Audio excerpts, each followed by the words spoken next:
क्या आपने कभी नोटिस किया है कुरान में अल्लाह ने कई जगह फरमाया अल्लाह सब कुछ जानता है, लेकिन एक जगह अल्लाह इंसान से कहता है तुम नहीं जानते। आखिर कुरान हमारी इस बेबसी और लाइल्मी को बार बार हाईलाइट क्यों करता है? प्रोफेसर अली की किताब रिवाइविंग योर रियल आइडेंटिटी का एक बाब इसी सवाल का जवाब देता है। हम सब की ज़िंदगी में एक ऐसा मोड़ आता है जब लगता है कि कहानी ख़त्म हो गई, कोई रिश्ता टूट गया, ख्वाब बिखर गए या कोई अपना हमेशा के लिए बछड़ गया। दिल चीख कर कहता है कि बस अब सब ख़त्म। लेकिन कुरान इसी वक्त आपके कान में कहता है ला तदरी, तुम नहीं जानते। साइकोलॉजी में एक टर्म है जिसे फोरकास्टिंग एरर कहते हैं। रिसर्च बताती है कि इंसान फ्यूचर प्रिडिक्ट करने में बहुत ही बुरा है। हम सोचते हैं कि ये दुख हमेशा रहेगा, मैं कभी संभल नहीं पाऊंगा, अब कुछ अच्छा हो ही नहीं सकता। लेकिन साइंस कहती है कि हमारी ये पेशगोइयाँ अक्सर गलत होती हैं, और कुरान ने ये बात 1400 साल पहले ही वाजे कर दी थी। इस आयत का सबसे जादुई लफ्ज़ है युहदिस।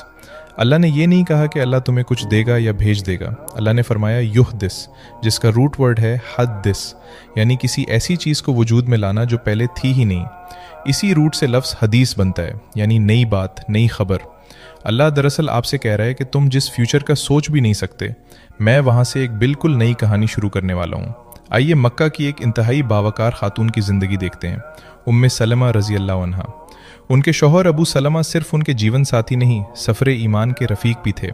जब मदीना हिजरत का वक्त आया तो कहानी ने एक ऐसा दर्दनाक मोड़ लिया जिसका तसव्वुर भी मुमकिन न था। रास्ते में उम्मे सलमा के कबीले ने उन्हें रोक लिया और कहा हमारी बेटी कहीं नहीं जाएगी। जवाब में अबू सलमा के कबीले वाले आए और उन्होंने छोटा बच्चा भी माँ से छीन लिया।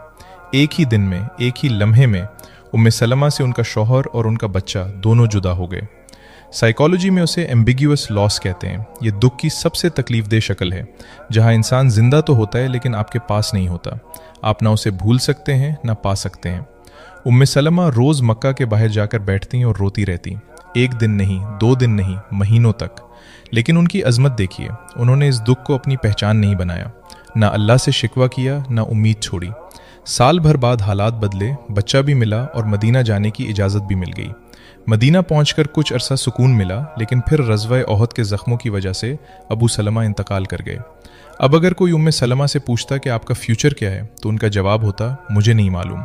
और वाकई उन्हें नहीं मालूम था, क्योंकि अल्लाह ने उनके लिए जो लिख रखा था वो उनकी सोच से भी बहुत बड़ा था।